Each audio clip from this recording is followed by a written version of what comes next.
ñi ñëw ci analyse série bu gën a neex ci Sénégal jamono ji série buy def tendance maanaam Belle Famille seex yi nag nee nañ leen kaay leen dem jong ji mais ñoom dañoo siisu nee nañ demuñu jong nee nañ Pape Fadel dañ koy porter plainte Mami Zahra kii di soxna Hadiza moo ngi koy jéem a conseiller naan ko li la Kya def keroog maa ngi koy jégalu ndax Kya moom dafa xaw a ëppal te man bugguma sax ay affaire de góor di leen boole dama bëgg ngeen juboo ànd juboo man daal nii laa gis yaay moom nii la war a def day boole ñëpp bokk ñëpp jur fu ñu toogee nag di waxtaan ba ci kanam Kya ñëw na nag Kya ñëw taxaw ba ci kanam après yaay ji nekk di ko xas naan ko yow Kya xaw ma lu tax nga ñàkk fayda lu tax nga bëgg góor mais li ma gën a neex ci réponse Kya bi waaye yaay man su ma bëggul góor la laay bëgg non Kya réew na billaay nga jàkkaarloo ak sa yaay naan ko yaay su ma bëggul góor la laay bëgg oh my god xale yi léegi rusatuñ dara kii di Fadel nag Fatima moo ko lakkal trop keroog ba Hadiza newee dafa ëmb Fatima dafa dem toog beru kotem toog 3 jours génnul sax néegam tey nag Fadel dem na di wax ak moom mais saa mu ngi koy jéem a jaay réew naan ko dama bëgg nga génnee Hadiza kër gi te loolu du yoon moom moo fekk Hadiza ci kër gi ndax moom daa demoon te loolu warul nekk Fadel daal bu ma déggalee Fatima ci boppam la war a bàyyi ndax kiy tàkkal ay nit kookoo baaxul Matas Mbaye nag xas na Fatima nee na ko yow xam nga sa wax bu bëri mi ngay bàyyi te nga dem nga jàngi li nga xamante ne moo di togg ndax moom toggam neexul ba passé seetaan ngeen gars yi dañoo ñam rek ñoom ñëpp àndandoo jóg ne affaire dafa camembert oh my goodness loolu si jeeg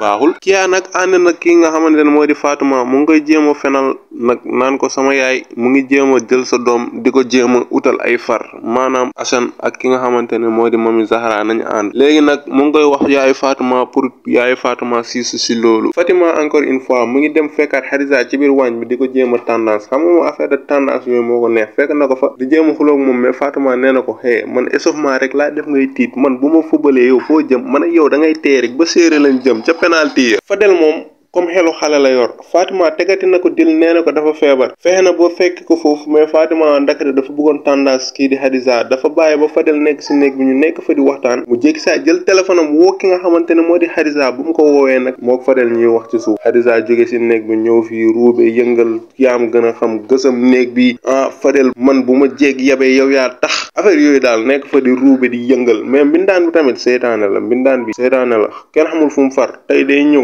mu génn fële suba mu ñëw génn fee te moom ci digg bi lay des nag neutre ba pare di jéem a jaxasi ñaari camp yëpp seytaane la